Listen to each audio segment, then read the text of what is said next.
Bismillah ar-Rahman ar-Rahim. Alhamdulillah.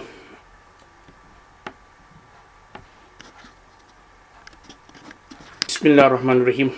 Alhamdulillah. Alhamdulillah. Nahmaduhu wa nasta'inuhu wa nastaghfiruhu wa nu'minu bihi wa natawakkalu alayh. Wa na'udhu billahi min shururi anfusina wa min sayyiati a'malina. Man yahdillahu fala mudilla lahu wa man yudlilhu fala hadiya lahu. ونشهد أن سيدنا ونبينا ومولانا محمدا عبده ورسوله صلى الله تبارك وتعالى عليه وعلى آله وصحبه وبارك وسلم تسليما كثيرا كثيرا أما بعد فأعوذ بالله من الشيطان الرجيم بسم الله الرحمن الرحيم. Alhamdulillah, we have had 3 lessons regarding the topic of intimacy in Islam, and over the past few weeks we have been looking at certain things regarding intimacy in terms of whether certain positions are lawful, whether certain positions are unlawful. In last week's lesson we mentioned about some of the forms of sexual activities which are unlawful or doubtful or disliked, in particular with regards to anal sex, with regards to oral sex, and also with regards to having sex on the phone. So these were the main topics of the past few weeks. Now, alhamdulillah, today is the last lesson of the course regarding the intimacy of marriage, and everybody should have the handouts in front of them that we have reached page 4 of the handout, and the section which we are going to be looking at, or which we are going to be beginning today's lesson in, is the section about afterplay. In other words, after having intimacy with one's wife, then what are the rules with regards to the bathing, with regards to ghusl, with regards to what a husband and a wife do after the actual intercourse and intimacy itself. Now, after the husband and wife have had intimacy, it is recommended but not necessary that the husband or the wife, they have some piece of cloth with them. And the reason why is that any kind of semen or surplus semen or muddy or filth which has come out of the private parts, then that extra piece of cloth should be there so that they can use it to clean their private parts, to remove any kind of excess semen or extra semen which has come out. The idea is there that they'll use that to kind of clean themselves and purify themselves.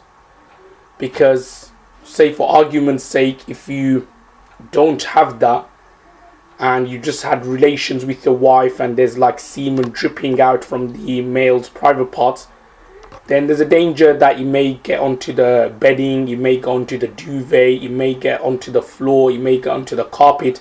So it then leads to other hassles, leads to sometimes doubts whether this particular part of the grass or this particular part of the carpet or this particular part of the duvet, whether it is clean, whether it's pure, whether it's bark.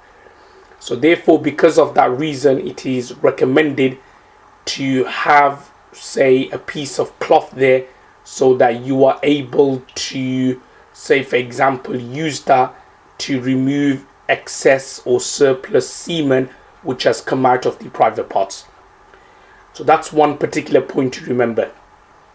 Now, if we have a look at the handouts which is in front of us, where he talks about afterplay, if we just have a look at the 2 points which are mentioned there.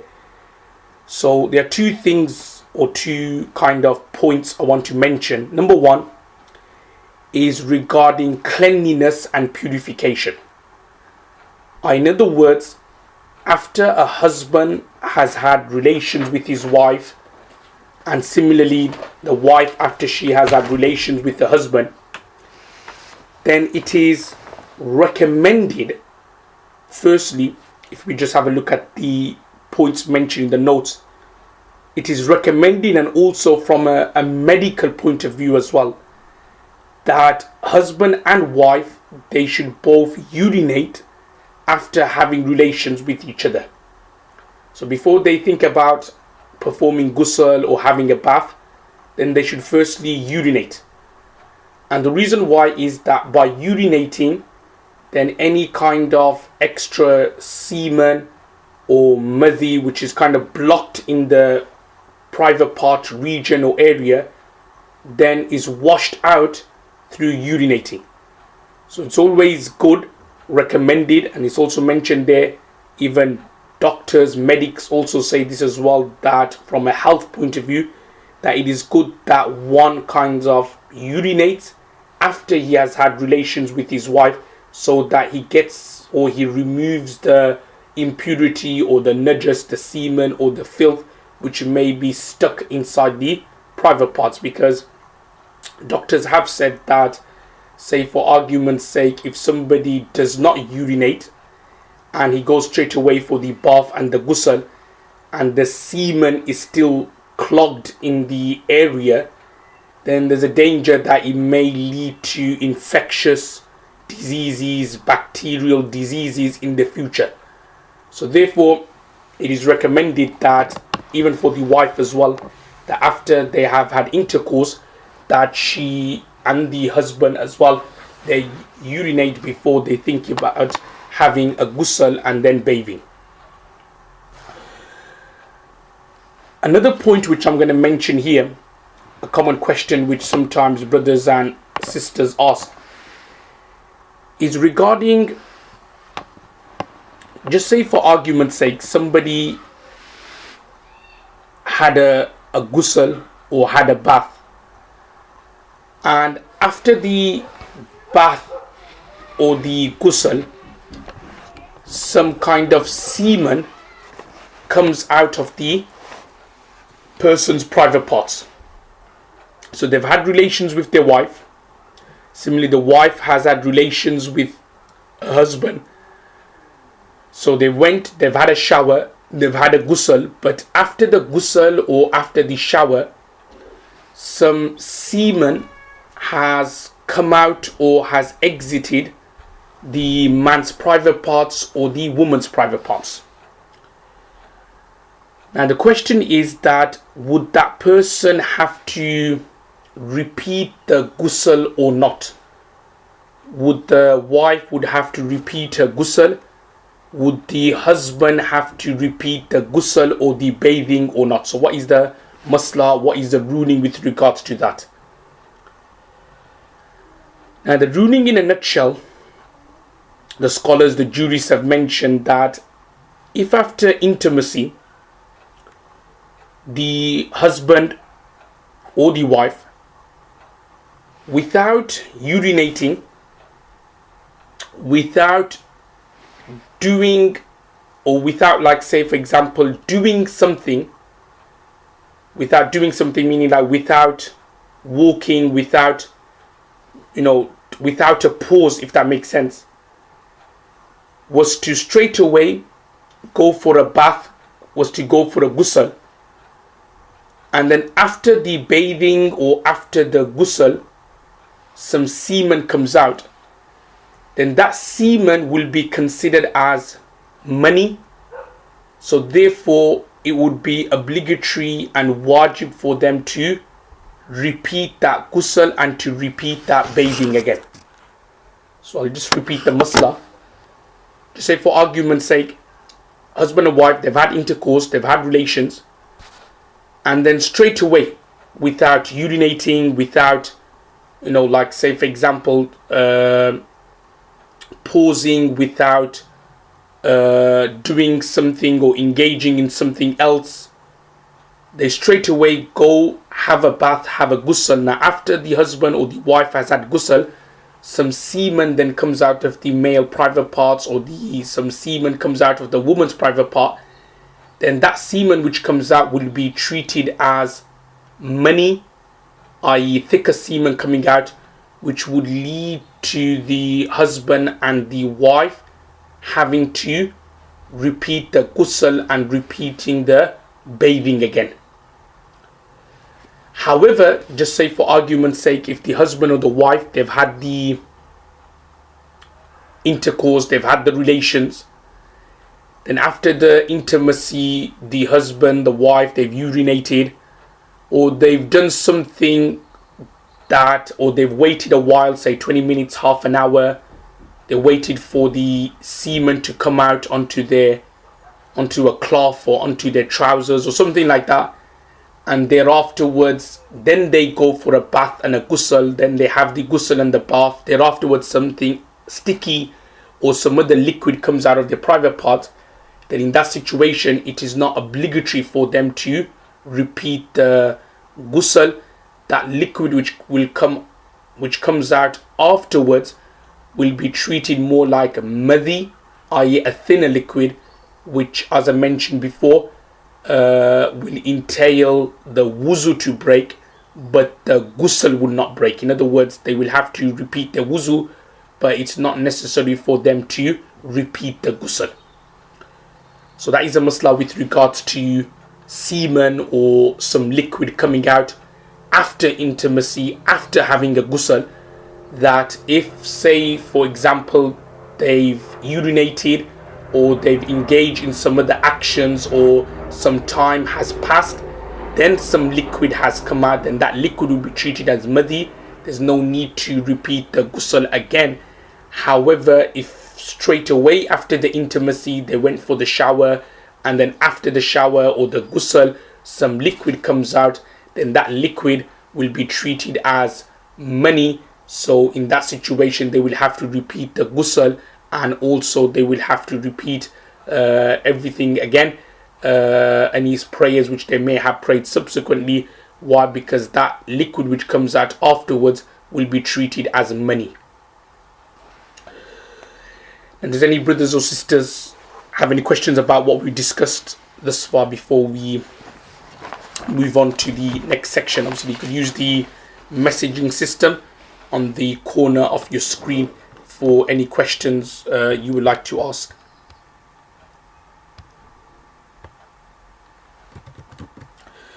Like last week, what I'm doing is that on the whiteboard in front of you, I'm typing up the website address which I supervise and run.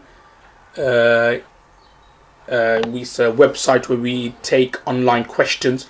So if there are any questions which may be of a private nature, maybe of, say for example, an embarrassing nature, and you don't want to ask publicly during the lesson, then you could always send me an email on the website, and inshallah we'll try to answer your question promptly and as soon as possible. I think a brother is typing a question, so I'm just waiting for him to type the question and I'll give the answer, then we will move on with the next part.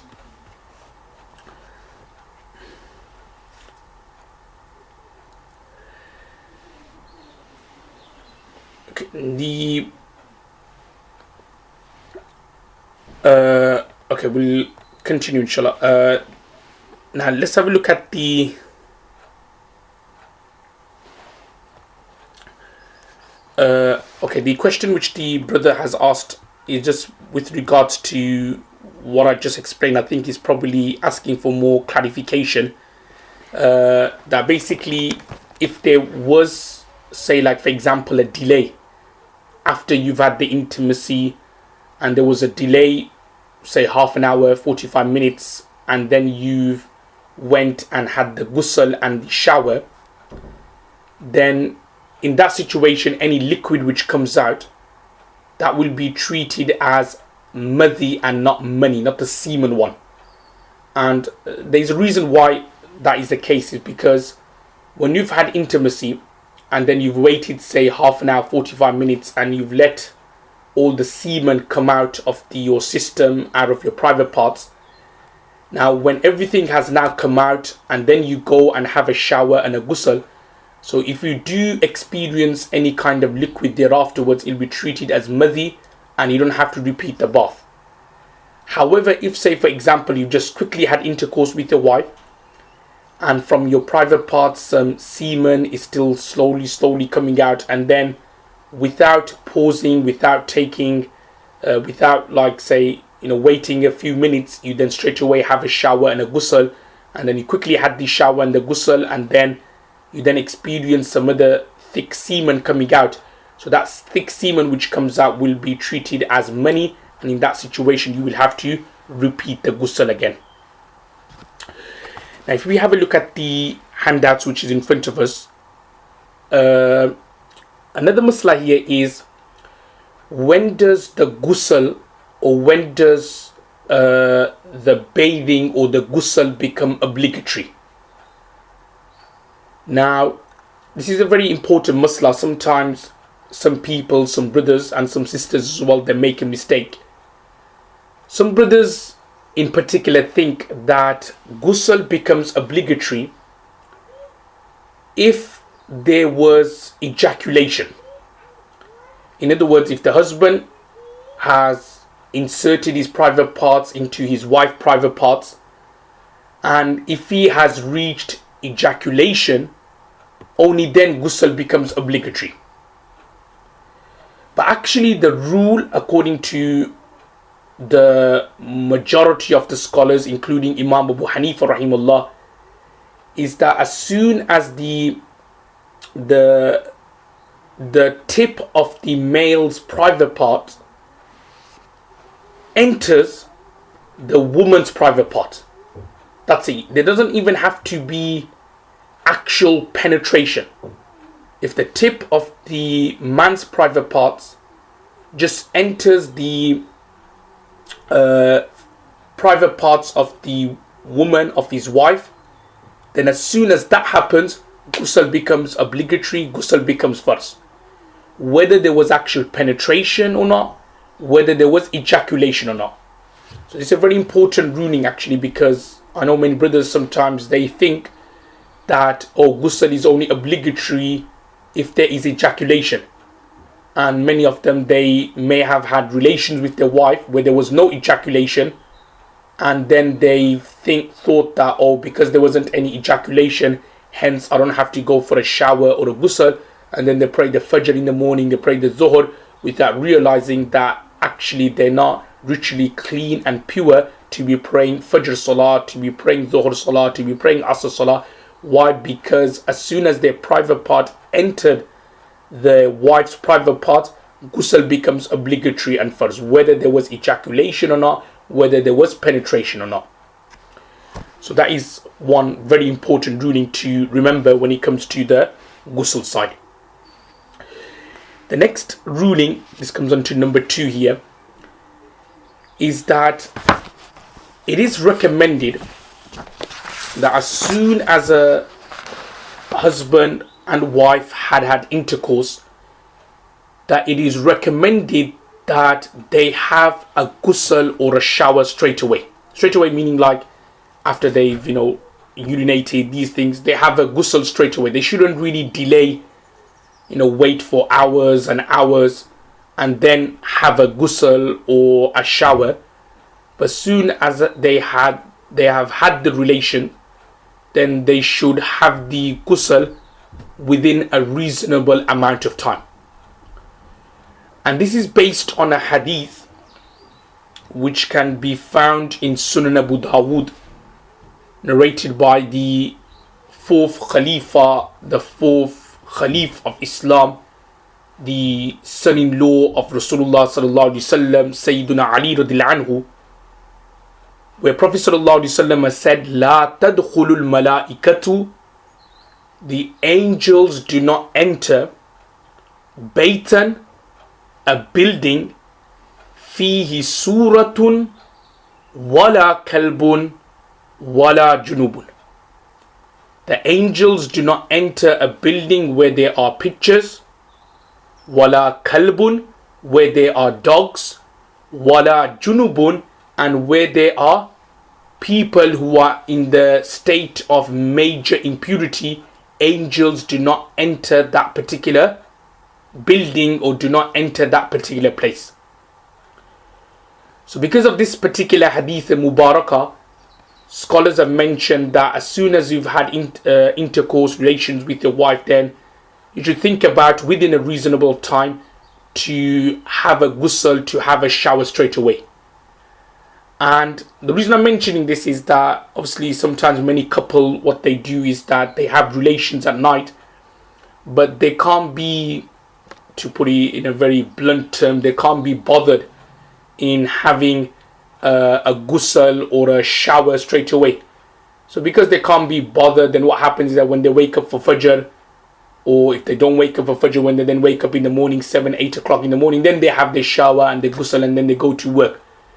So this hadith actually is there to kind of negate that particular practice, that it is recommended that one has a ghusl or a shower straight away within a reasonable amount of time. However, I mentioned that if everybody could have a look at the second point, that it is recommended and mustahab that after each intercourse, because it is permissible, you don't like every time when you have relation with your wife, it's not necessary that you just have to have relation with your wife once. If during that meeting of your wife you want to have, say for argument's sake, 2-3 times you want to have relations or intercourse with her, so it is not necessary that every time you have intimacy with your wife that you need to go for a ghusl. It's mustahab, it's desirable, but it's not necessary. And it is permissible, say for example, if the husband wants to have intimacy with his wife the second time, for him not to have a ghusl, but just say for argument's sake to suffice on performing wuzu, or just say for argument's sake if he doesn't want to do that, then to just suffice on washing his private parts and then having then having intimacy and sexual intercourse with his wife the second time. And then if he decides to have intercourse again with his wife the third time, then again the same procedure, that it's not necessary for him to have a ghusl or to perform wuzu if he was to just like say suffice on washing the private parts.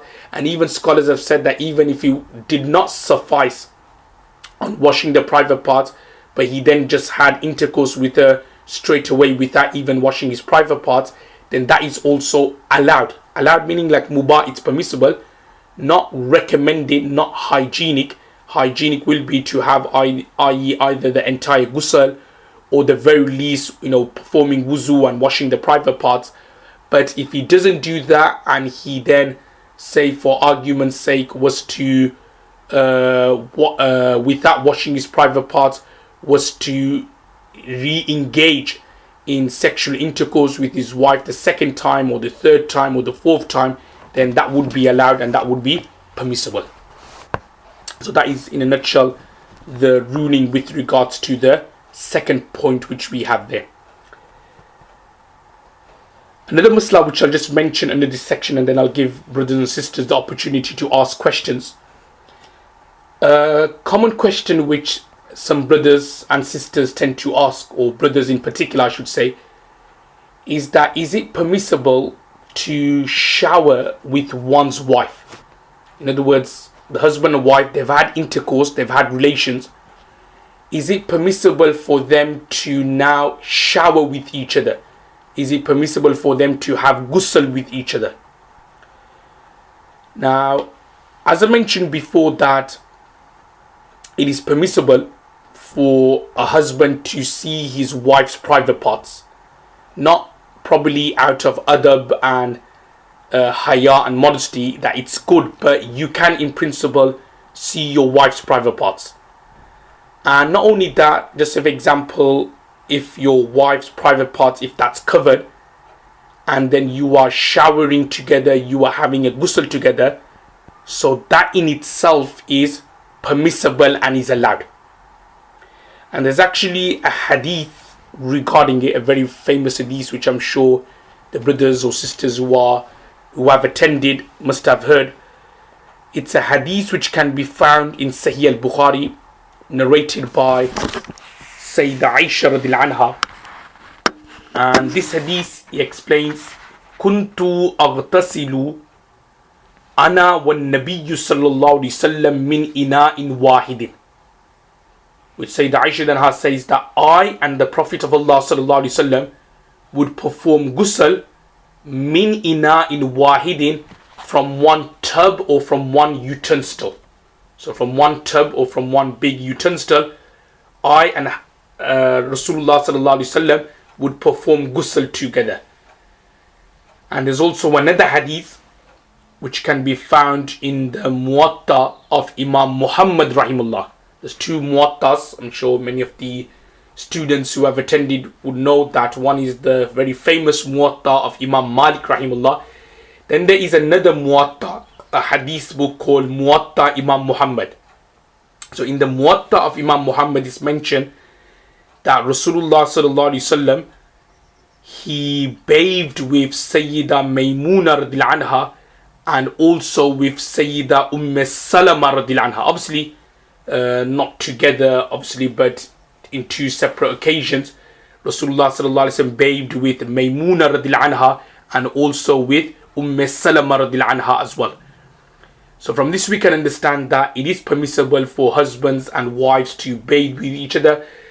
But again, as I mentioned in last week's lesson, that some of the things which I'm mentioning, it's permissible, but obviously if the wife, say for example, is uncomfortable and she doesn't want to have a ghusl with the husband, or the husband's uncomfortable and he doesn't want to shower with his wife, so in that case then it's not necessarily obligatory. But if the husband and wife, they want to bathe with each other, they want to shower with each other, in particular if it's done with the intention of mula'aba and foreplay, then that would be permissible and that would be allowed. Any questions before we look at the next section? We could just use the messaging system on the corner of the screen at the bottom, and inshallah I'll try to take the questions. Also, again, for brothers or sisters who have just recently attended, obviously the website address of Darul Ifta Birmingham is on the whiteboard. So again, if you have any questions, detailed questions you'd like to ask, or certain questions which you are may not be that comfortable in asking in private, then you could ask the question through the website. Okay, sister has posted in a question. She has said that you said that it is permissible for husband to see his wife's private parts. Same goes with wife seeing her husband's private parts too while bathing and at other times. So the masla is, yes, as I mentioned before, that in principle husband can see his wife's private parts and vice versa. I said that what I mean by permissible, meaning that it's just allowed. So it's not like he's going to get some extra reward or anything like that, or she's going to get any extra reward. It's something which is allowed and permissible. And similarly, just say for argument's sake, the husband and wife, they don't want to see each other's private parts, but if that area, the bottom area, if that's covered, the husband's wearing shorts or the wife is wearing some other kind of shorts, and they are having ghusl or they're bathing with each other, they're showering with each other, then that is also permissible and that is also allowed as well. I'll just continue with the next section, inshallah. I think sister is asking a question, but I'll take a question later and I'll answer it later. Now the next section on your handout, which is on page 4, is regarding wedding nights. Okay, is with regards to the wedding night. In other words, how should a husband and a wife behave with each other, be with each other on the first night of their marriage? Now, the most common question which newly wedded couples ask, and to tell the truth, normally asked by husbands is it necessary to have intercourse, or is it necessary to have relations with one's wife on the first night of the wedding? So as soon as they got married, so on the first night of the wedding, the first night of the marriage, is it necessary for the husband and wife to have intercourse or not? Now the answer in a nutshell is no. No. It's not necessary for the husband and wife, in particular for the husband to have sexual intercourse with his wife on the first night of the marriage. And the reason I'm saying it is that sometimes husbands, actually it's mainly either they've been badly advised or they've been misinformed. Some of them think that they need to have intercourse on the first night they got married with their wives. That's never the case, and that's never been the ruling. When it comes to relations with one's wife, in particular for the very first time, it all depends on the time and the moment. What I mean by that is, naturally, the wife, in particular, if she hasn't met the husband before, there hasn't been any kind of relationship with him before, naturally she's going to be very, very shy. She's going to be very, very modest. She will feel very, very uncomfortable to kind of open herself up to a stranger when you look at it, even though they've got married, but it's the very first time they're meeting and he's kind of like a stranger to her.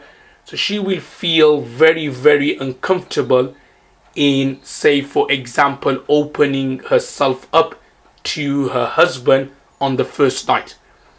And similarly, I'm assuming that probably certain husbands as well will also feel uncomfortable of opening themselves up on the first night. So when it comes to the intimacy side, it all depends on the time, moment, and when exactly is that moment. Is it a week? Is it 2 weeks? Is it 3 weeks?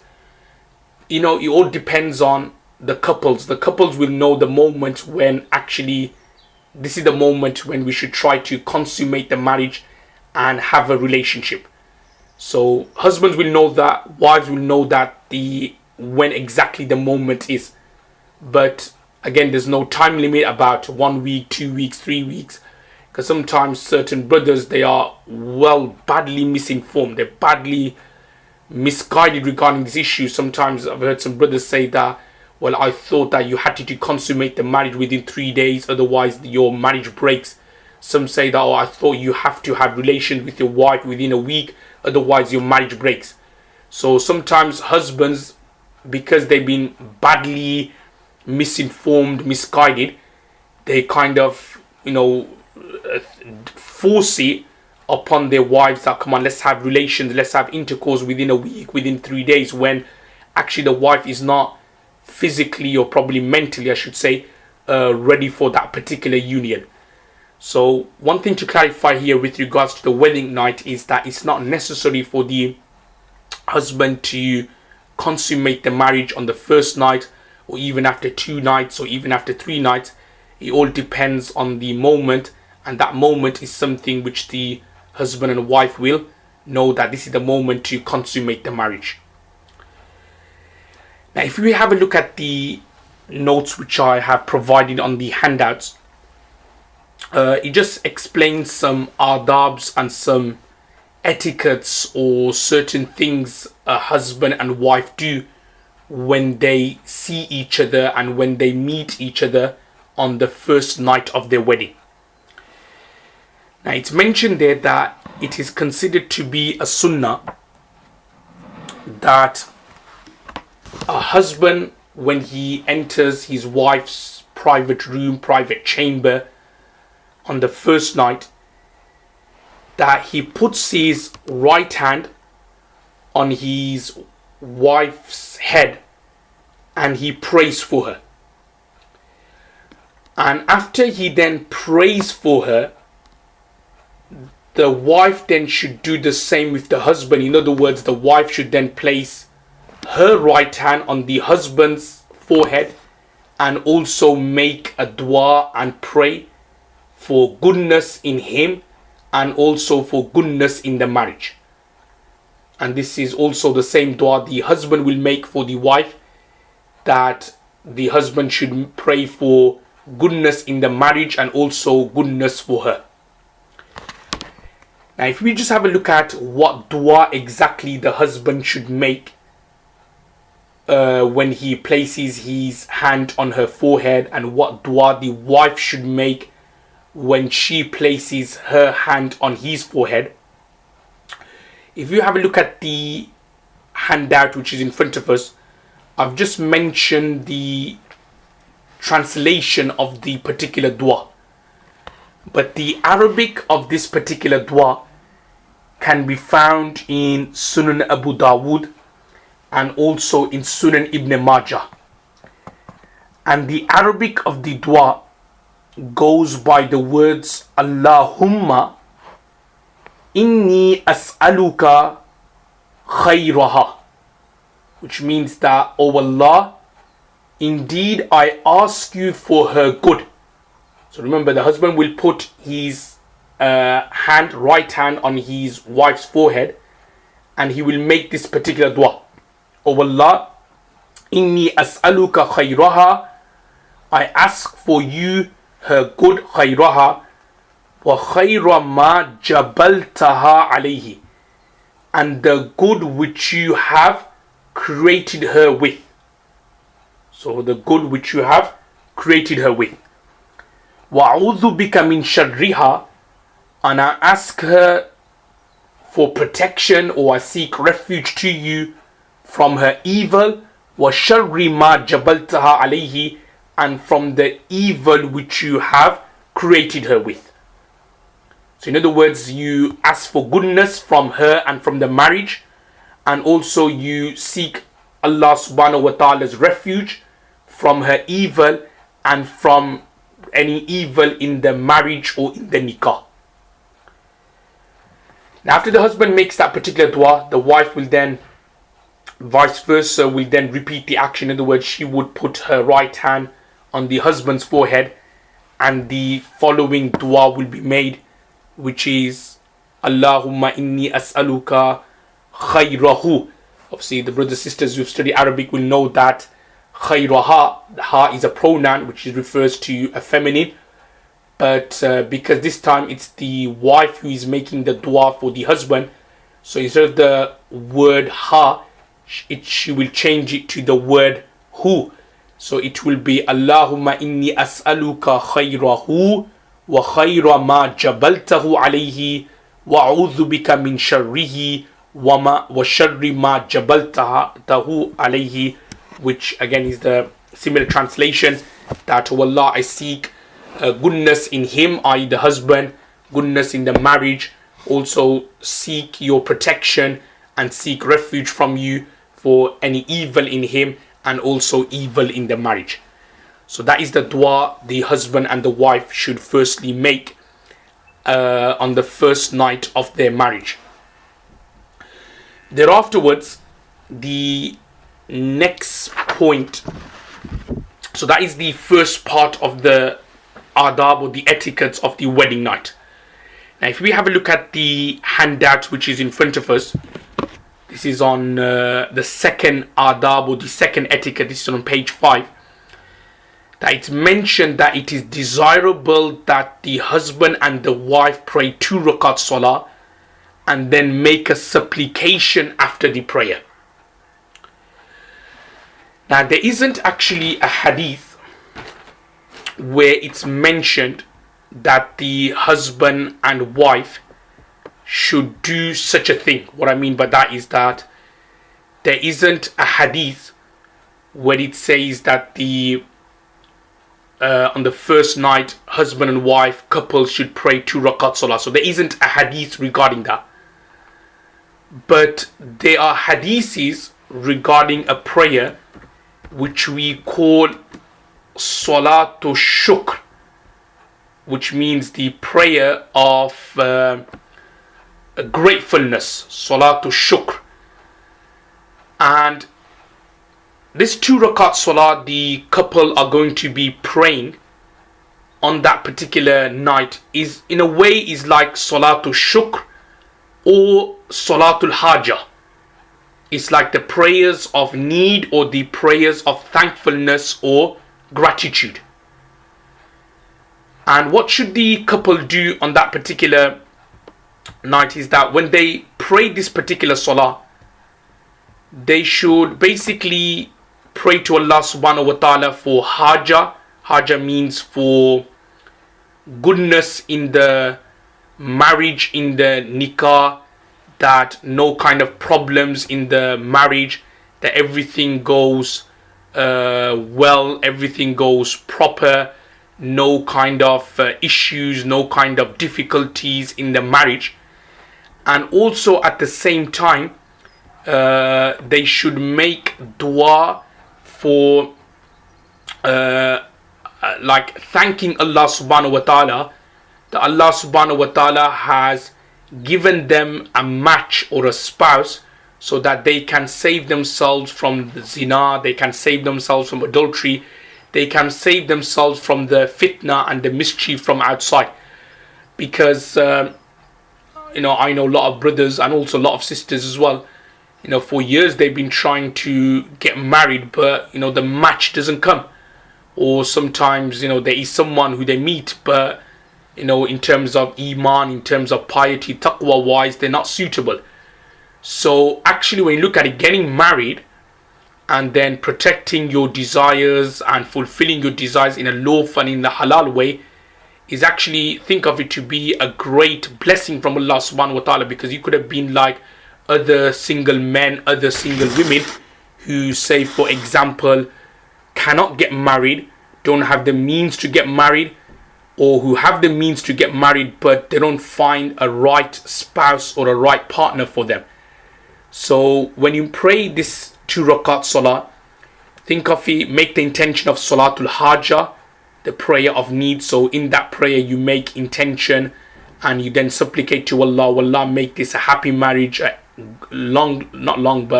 everlasting marriage. And also make the intention that Allah, thank Allah subhanahu wa ta'ala, show gratitude to him, thank him that Allah, you protected us from zina, you protected us from adultery, you protected us from fornication, you given us a wife, you given us a husband where we can live together in peace, harmony, in sukoon and in comfort. So this is a kind of dua and a supplication husbands and wives should make during that particular 2 rakat salah. The next part of the handout very quickly then goes on to explain that it is also encouraged and good if the husband was to, say for example, give his wife something as a gift.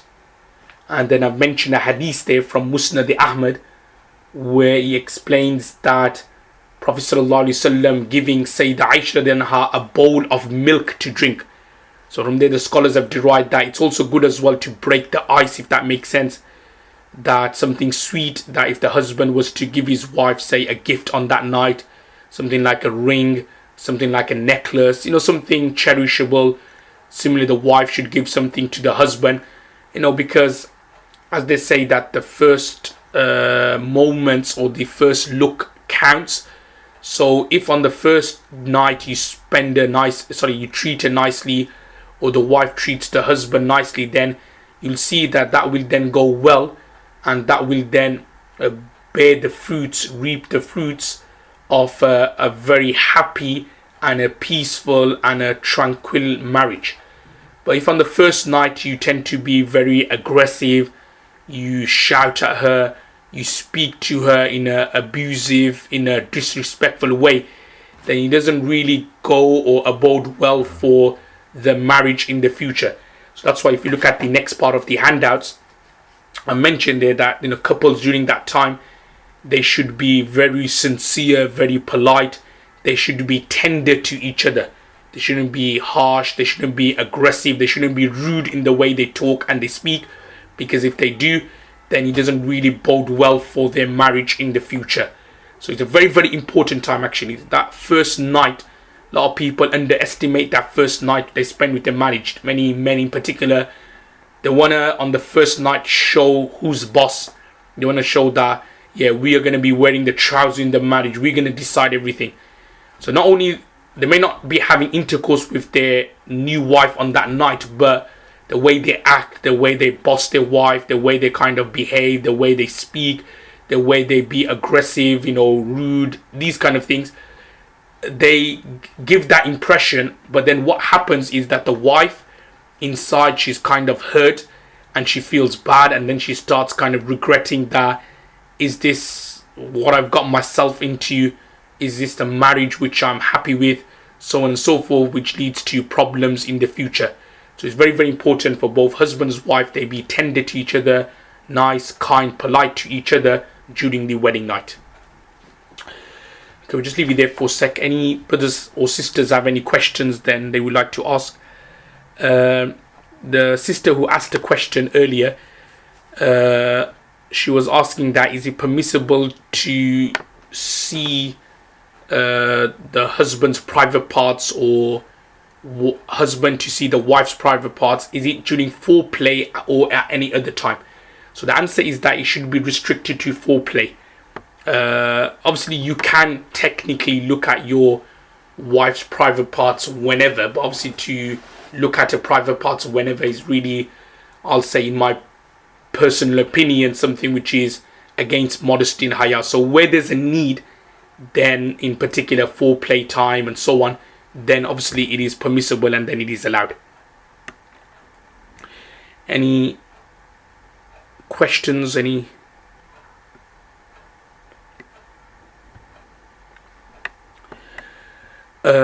Another question a sister is asking here is that I mentioned a hadith earlier from Sunan Abu Dawood of the hadith La tadkhulul malaikatu baytan fihi kalbun wala suratun.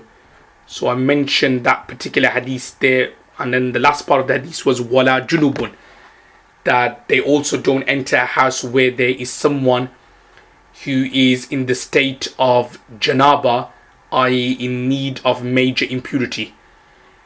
Now the sister is asking that, does that then apply to women who are menstruating or who are going through postnatal bleeding? So the answer is no, because the meaning of that hadith is referring to junub in terms of intimacy or intercourse. Because when a husband and wife have intercourse, then they could make themselves clean straight away.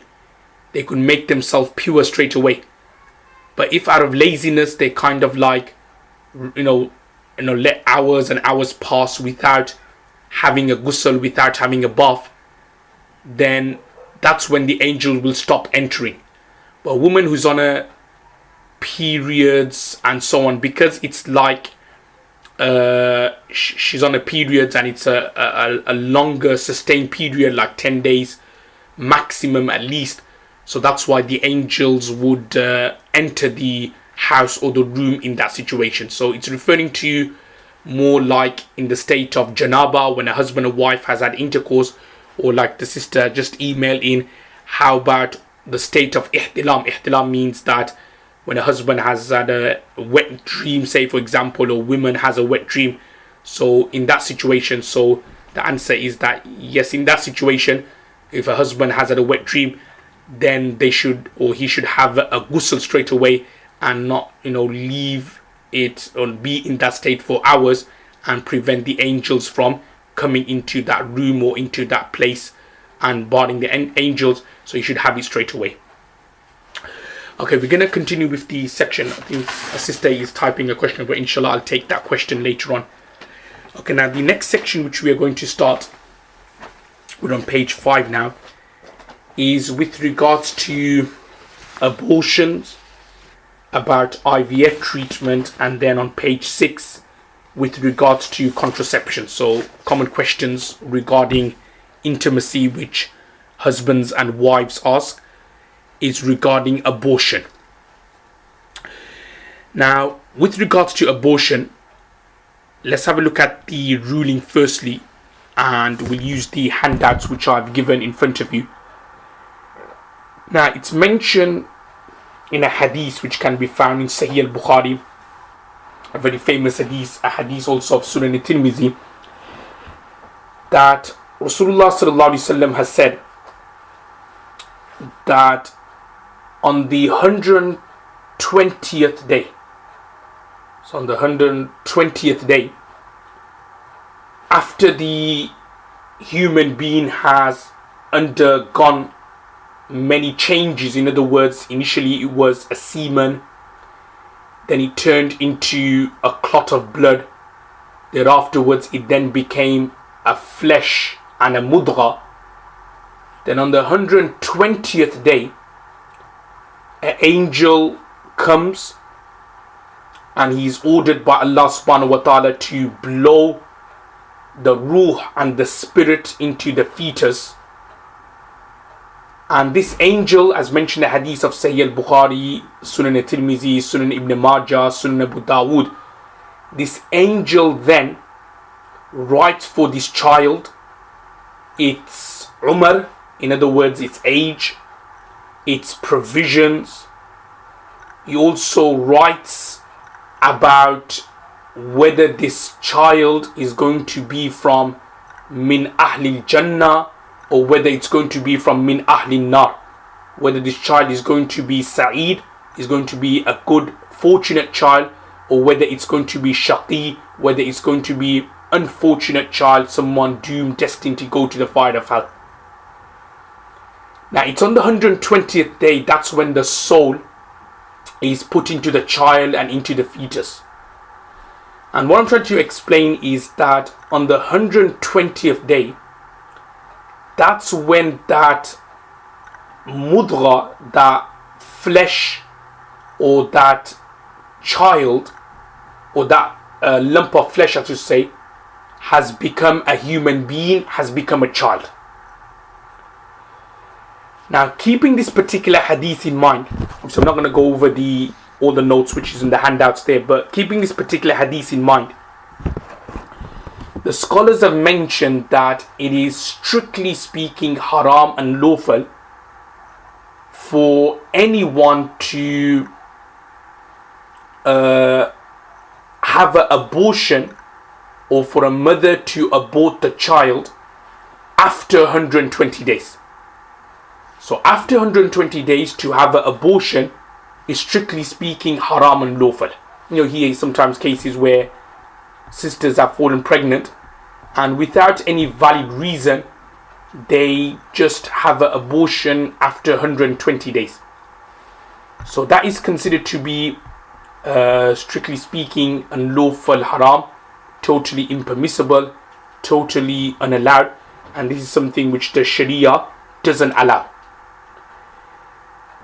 Now, after 120 days, some scholars have mentioned that if there is a case or a scenario where the mother's life is at risk, in other words, she's pregnant, let's say 5 months, 6 months pregnant, but the doctors, in particular a God-fearing doctor, Muslim doctor, has said that, look, you really need to abort this child, otherwise your wife is going to die, otherwise the mother's life is at risk, otherwise she's going to die. So if in that situation, if that is such a case, then okay, fair enough, it will be permissible for the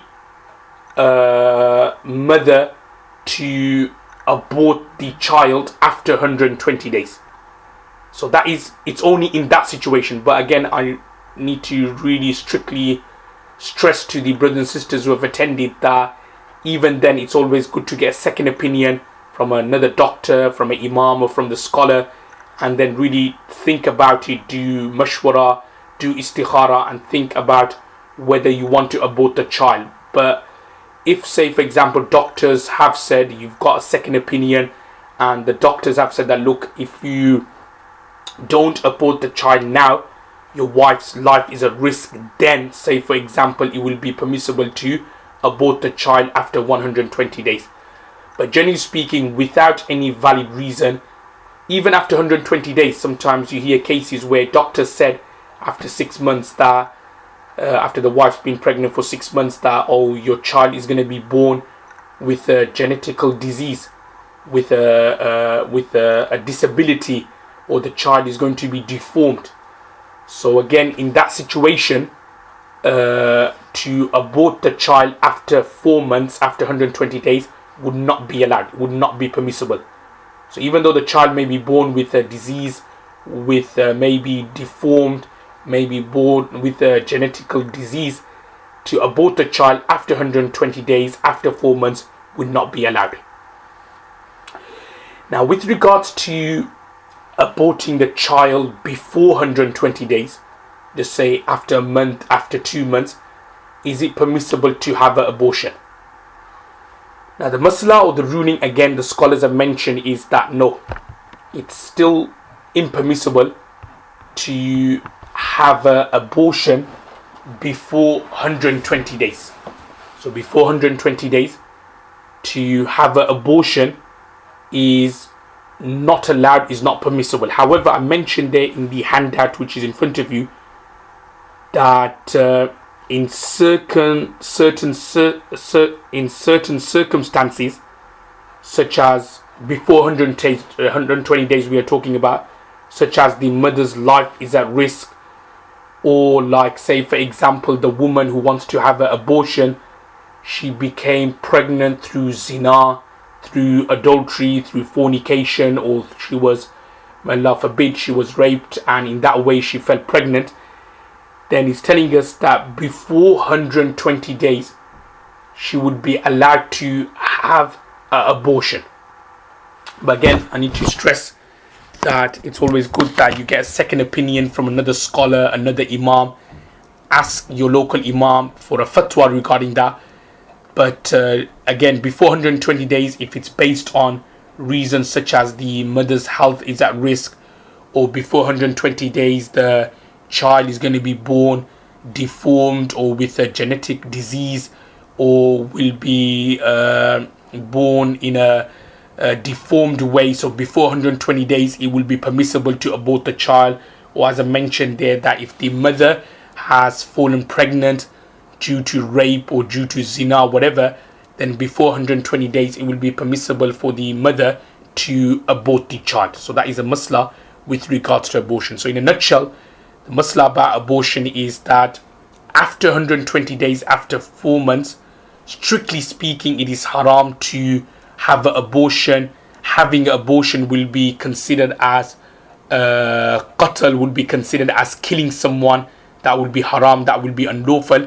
However, if the mother's life is at risk after 120 days, then it will be permissible, then it will be allowed. Before 120 days, again, it is strictly speaking also not allowed and also not permissible as well. However, in certain circumstances, in particular, if the mother's life is at risk, or the child is going to be born with a genetic disease, or like, say for example, the wife became pregnant, or the not wife, but a sister or a woman became pregnant through zina or through rape, then in that situation, before 120 days, it will be permissible to have abortion. Any questions regarding this particular section before we move on to the next section? So you could use the messaging system underneath. Okay, a sister is asking that, okay, I think she's asking the same question as above. She's saying that her internet connection, she lost her internet connection. So I hope the internet connection is with you at the moment. But she's asking about, do angels enter when someone is in the state of ihtilam? Ihtilam, by the way, is an Arabic word, just for the brothers and sisters who are listening in. That ihtilam is basically that state which you normally describe after either a husband has had intercourse with his wife, or the husband or a man is in the state of janaba, in other words, has had a wet dream. So if a man has had a wet dream, so again the answer is that this hadith also applies there as well, that that man should straight away, within a reasonable amount of time, have a ghusl, have a shower, and if he was to delay for say 24 hours or few hours and so on, then definitely the angels would not enter, and that's what this particular hadith is referring to. A sister is asking, actually a very good question. The sister is asking that just say for example, if someone is in the state of janaba, so they've had intercourse with their wife or they've had a wet dream, so they want to eat, so is it necessary that they have to perform wuzu before they eat, or can they eat without performing wuzu? So just say for example, good example I'll give is of Ramadan. Sometimes they may have had, the husband may have had relations with his wife, but he wants to, say for example, quickly have sehri or eat sehri, and then after the sehri, then he wants to have the ghusl. So in that situation, does he need to perform wuzu and then eat, or what does he have to do? So the masla of the ruling is that it's not necessary that one has to perform wuzu before eating or drinking, or it's not necessary that you have to perform wuzu. The very least, and what is recommended, is that they just rinse their mouth out, just gargle, wash your hands, and then afterwards you eat. Then that would be sufficient and that would be fine. It's not necessary that you have to do wuzu or something before that. And one final question before we continue is that, is it necessary to consummate the marriage before walima? Sister is asking, in other words, does a husband and wife have to consummate the marriage before the walima? So the answer is that there's actually a few opinions. As long as they didn't consummate the marriage, consummate the marriage meaning they didn't have full intercourse, but there was what we call something in Arabic called khalwa. So if there was khalwa, i.e.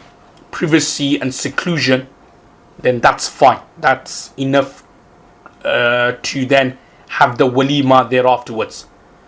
But again, that sister who's just asked that question, if you could just send an email into Darul Ifta Birmingham, I have done a detailed fatwa regarding that, so I could give you a copy regarding that particular answer, that there are other opinions as well with regards to some scholars say that it's not necessary that you have to have intimacy or you have to consummate the marriage. But if, say for example, there was khalwa, i.e. there was seclusion and privacy, then that would be sufficient. Okay, now the next section which we're going to go over is on page 5, the bottom of page 5 and the beginning of page 6, with regards to something which is known as IVF treatment, which we call, IVF actually stands for in vitro fertilization. So in vitro, it's a Latin word which basically means inserting or to enter. So in vitro fertilization. Now, again, this is a common question which couples they ask regarding, just say they've been trying for children for many years and they've been unsuccessful. So is it permissible for them to try out, say, IVF or other forms or other medications to have a child? Alhamdulillah, having children is a great blessing from Allah subhanahu wa ta'ala. It's a great ni'mat from Allah subhanahu wa ta'ala. And like with all blessings, sometimes Allah subhanahu wa ta'ala does not give that blessing to someone. Allah subhanahu wa ta'ala, I'll give another example, like eyesight is a blessing from Allah subhanahu wa ta'ala. But there are some people who Allah subhanahu wa ta'ala in his infinite wisdom decided that he or she will not have eyesight. And there are many examples, like many mal, that's also a blessing. But some people, Allah subhanahu wa ta'ala has decided that they're not going to receive mal and wealth, but they're going to live a life of poverty and difficulty. So similarly, Allah subhanahu wa ta'ala may have decreed or decided that certain sisters, certain women are going to remain barren, or certain women or certain sisters or even certain husbands as well, that there may not be anything medically wrong with them, like medically nothing wrong with them, like the husband's got no problem, the wife's got no problem, but it's a blessing Allah subhanahu wa ta'ala is not going to give to this particular couple. So this is all part and parcel of life, that there are certain couples who I know that medically there's nothing wrong with them. Husband's got no problem, the wife's got no problems, but for 10-12 years they've had no children. But it's Allah's power, it's Allah's, because Allah subhanahu wa ta'ala, He runs this dunya, He gives blessings to whoever He wants. So if He decides, I don't want to give this couple a child, then He's allowed to do that. Whereas there may be some other couples who may have had some problems, medically there's problems, but Allah subhanahu wa ta'ala bestows a child to them. Take an example of Prophet Ibrahim alayhi salatu wasalam. So he had a second wife, Sayyidah Hajar anha, and with her Ibrahim alayhi salam had a son called Ismail alayhi salam. Then many years later, when his first wife Sayyidah Sarah radhiyallahu anha reached the age of 90, then Allah subhanahu wa ta'ala blessed them with a child, i.e. in the name of Ishaq alayhi salatu wasalam. So what I'm trying to say is that sometimes couples, there's nothing wrong with them, but Allah doesn't give them children. Sometimes they could be very old and they've tried for many years, and then Allah subhanahu wa ta'ala gives them a child. So the giving of children, the not giving of the children, is all down to Allah subhanahu wa ta'ala's qudrat and power. Now regarding IVF treatment, first and foremost, just say for argument's sake, if the husband, say, or the husband and wife, they've been trying for many, let's just say for argument's sake, they've just been trying for a couple of years. Let's say 18 months, couple of years, and they haven't had children, then they shouldn't resort to IVF in that particular situation. It's only been 18 months, it's only been a couple of years, they should still continue. Inshallah, Allah will open doors for them. But if they've been trying for many number of years, 5, 6, 8, 10 years, and they haven't had children and they've got that desire to have a child, then without going into detail what is mentioned in the handouts, but I'm sure the brothers and sisters could have a read of it later, I mentioned there that it is permissible for them to resort to IVF treatment or to other kinds of modern medical things to have a child, but the condition is that it's only the husband's semen is used and the wife's eggs are used, and it's only the husband's semen and the wife's eggs are being fertilized. If somebody else's semen is being used, if another woman's eggs are being used, then that would not be allowed and that would not be permissible. That will be treated as a way of zina, if that makes sense. It will be similar or akin to fornication, and that child would not be considered in a way to be legitimate. Obviously technically he will, but in one way he would not be considered legitimate.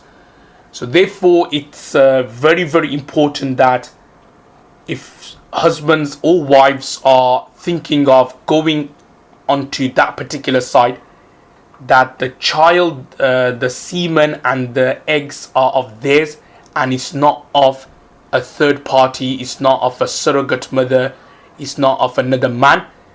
And if we just have a look at the handout which is in front of us, in particular the last paragraph where I've mentioned that hadith from Sunan Abu Dawood, where it's narrated, or where it's mentioned by the companion Ruwayfi' bin Thabit al-Ansari radhiyallahu anhu, where Rasulullah sallallahu alaihi wasallam said that it is unlawful for a man who believes in Allah and the last day that he waters the plant of another, which in other words means that it is unlawful for him to, like, say for example, water somebody else's plantation, meaning that it is unlawful and haram for him to have intercourse or with another woman.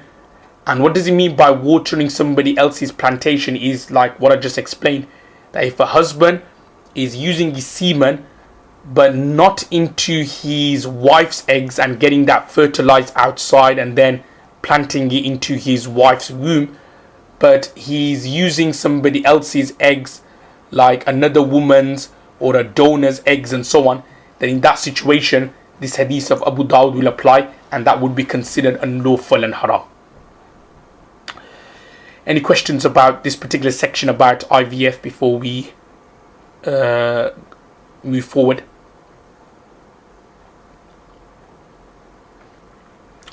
I think a sister has written here that she can't hear anything. So is that the case for the other brothers and sisters, or is it just a particular problem with that particular sister? Okay. I think the other sisters can hear. Okay. What I'll do is I'll continue with the next part, and then what I'll do, I'll just take the questions right at the end of the course. Okay, now the next section very quickly is contraception. Rules regarding contraceptions. Now, contraceptions, whether the husband is going to be using condoms or whether the wife is going to be using the morning after pills, the same rule applies. Now, I've mentioned there that there are two ways to look at contraceptions. Number one is what we call the permanent contraception. And permanent contraception means that the husband has a tubectomy or the wife has a vasectomy. And what it means by tubectomy is that a husband has an operation where he removes his private parts or the testicles, or basically operation where he's unable to have children. Or the wife, say for example, has an operation where she takes out her womb and she is unable to have children. Now, both, i.e. tubectomy, vasectomy, they are both unlawful and haram in Islam. Something like that is not permissible, is not allowed, and the deen or the sharia does not allow that at all. So that is what we call the permanent contraception, which is unlawful and haram. Then afterwards, the second section here, the second category, is what we call a temporary contraception. And temporary contraceptions refers to, like, using the coitus method or the withdrawal method, i.e. husband is having intercourse with his wife, and then before he's about to ejaculate, then he takes it out of his wife's private parts and ejaculates out of her private parts. Or the wife using the morning after pill, or the husband using condoms and so on. Now, with regards to temporary contraception, the rule is that to practice temporary contraceptions without any reason is considered to be makruh tanzihi, i.e. is considered to be slightly disliked. So it's considered to be makruh and is considered to be slightly disliked. However, if there is a valid reason, then it will be permissible and allowed. So I'll just repeat that again. So with regards to temporary contraception, without any reason, is considered to be makruh tanzihi, slightly disliked.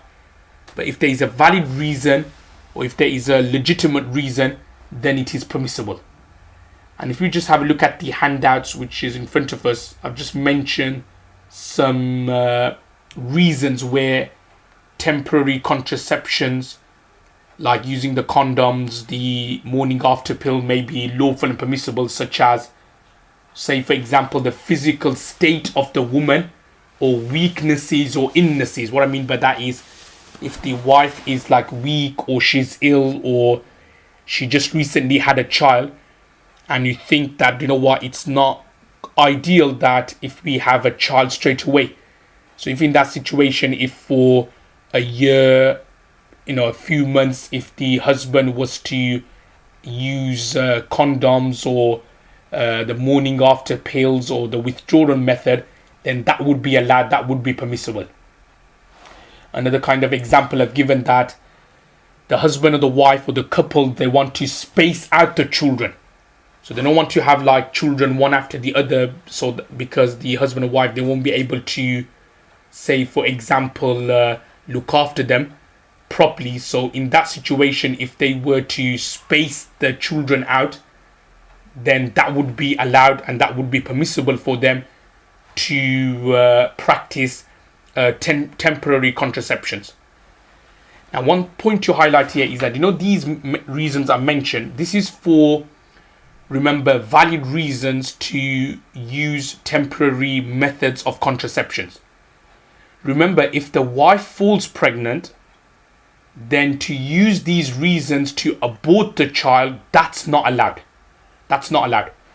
You can use these reasons as, like, say from the very beginning, to like refrain from the wife having or falling pregnant. That's allowed.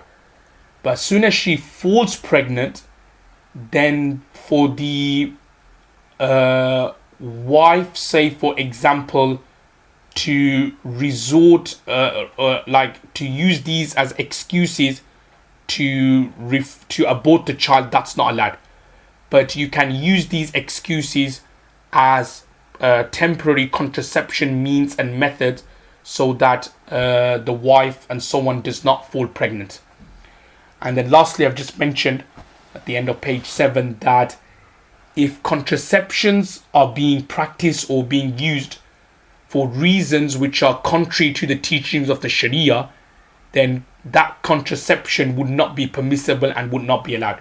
And they're given 2 examples there, such as fear of poverty or being ashamed in having a child. Sometimes it happens that sometimes the couples, they're using contraceptive methods, but the reason is that they're using it because they fear poverty, that they don't want a child to be born who's going to look after the child and so on, or they are doing it with the intention that they are ashamed of having a girl or something like that. So in that situation, for them to practice temporary methods of contraceptions with that intention, then that is not allowed and that is not permissible. So alhamdulillah, that concludes the course. Inshallah, I'll give the opportunity to some brothers and sisters to ask some questions.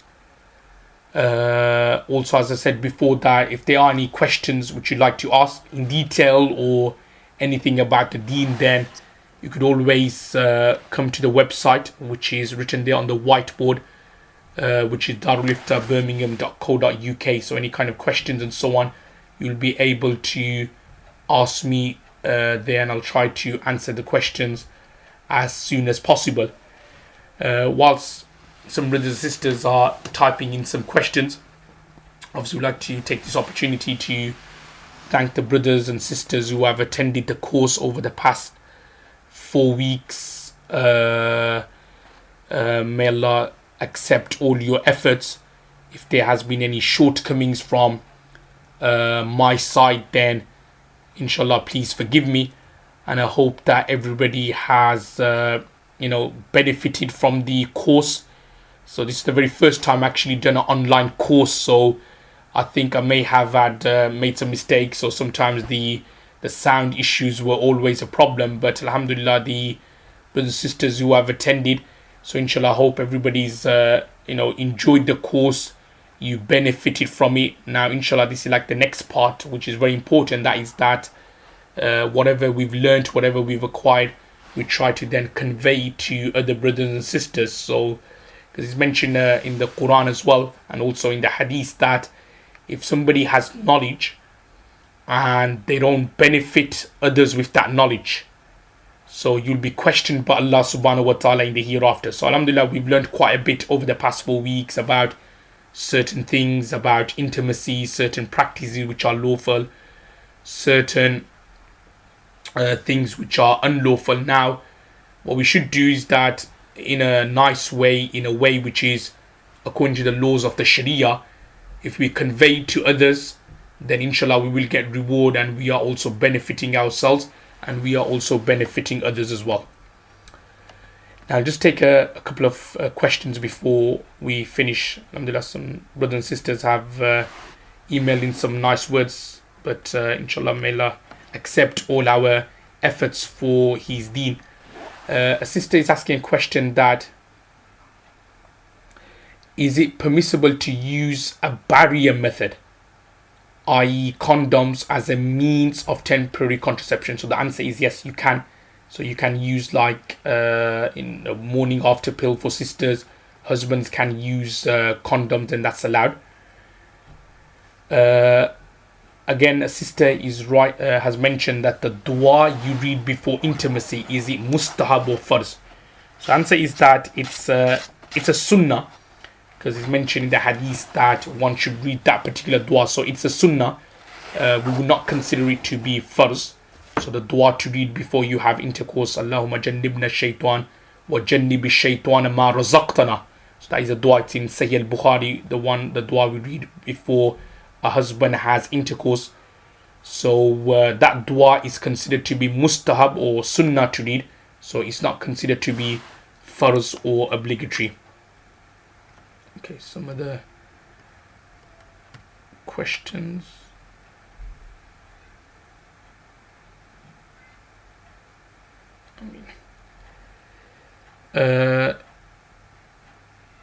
Is a sister is asking that I mentioned before that it is recommended for the